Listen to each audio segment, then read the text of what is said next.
So I got bored, and I decided to see if I could fab up some valve covers for a 7.3 IDI.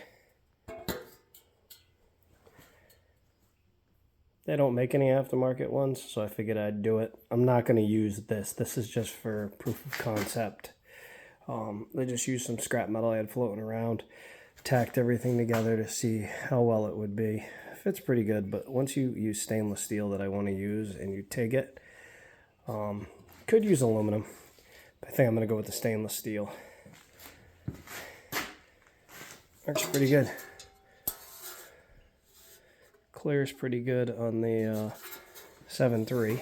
Let me take it in there and I'll show you. So these are the pretty ugly valve covers that came on the truck. Not too much of a fan of them. I'm trying to keep the truck motor clean. All right, let's see. There you go. That's perfect. Holes line up. And then I have some of these.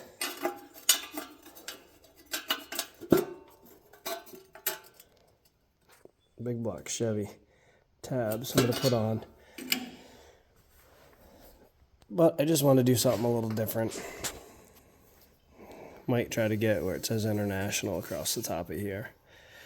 Probably going to put a bung in for the oil line return for the turbo. Well, this side's all done.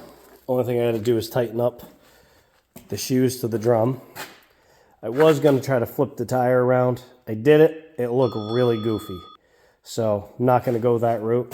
The problem is if you look up there, my fuel tank, my flatbed, and everything are going to stick out. And I thought it'd be goofy having the tires all the way in. So what I'm going to do is I'm opting out of trying to buy the rims made.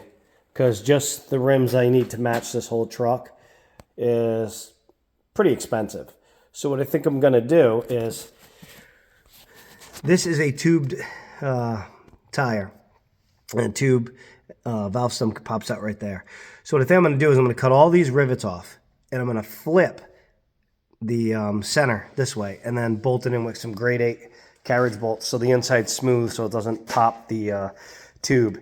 Then what that'll do is, if my measurements are correct, it'll put the edge of the tire right here, which I think will look a little better. You'll still see this much, but you'll have to look in to see it. So I think that's what I'm going to do. It's been a pretty rough week. I had a bunch of stuff going on. Had to bring animals to the butcher shop.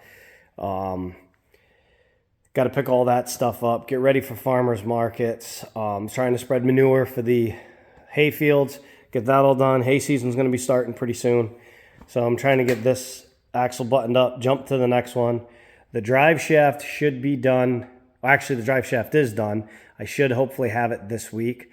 I'm not going to install it yet because I still got to pull the motor and tranny back out. I've got to get a clutch for it. I got to get a flywheel for it. Bunch of stuff. So I'm just going to do all my fabrication stuff, pull all that out, grind everything, clean it, paint it, then put everything back together.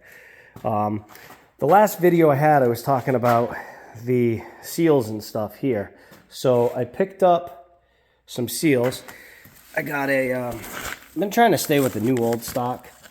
This one right here, I think Eastern Surplus or something like that.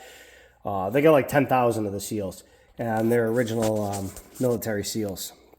But what I was trying to figure out, because I was getting a little confused, why we needed this seal here and why I needed to put a piece of that cork in there. Well, come to find out, you don't want the oil in the bearings.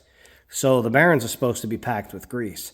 So this seal here seals around the hub and doesn't allow the oil or the grease this way.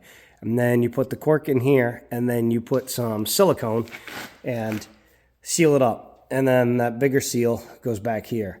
So you're going to keep the oil out of the grease and the grease out of the brakes. Nobody's kind of told me how to do it, so I've been just trying to figure it out as I go. Most of the axles I've worked on, the gear oil lubes the bearings. But in this case, that's not what they're expecting. So I try to get this done. I still got to tighten up the back drums. I didn't put the axles in it because it's too hard to try to do anything and adjust. So by keeping the axles out, the tires will free spin until I'm ready to do that.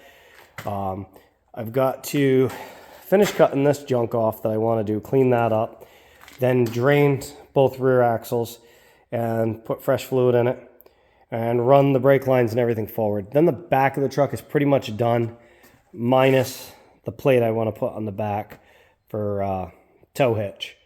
And then I go back up front, finish the front half, get the cab done, pull the cab off, clean it, paint it, and then put everything back in driveline wise, and then bring the cab back down one final time and finish buttoning it up. I'm still hoping to use it sometime for hay season, but the way it's going, it's not looking that promising, but I'm going to try.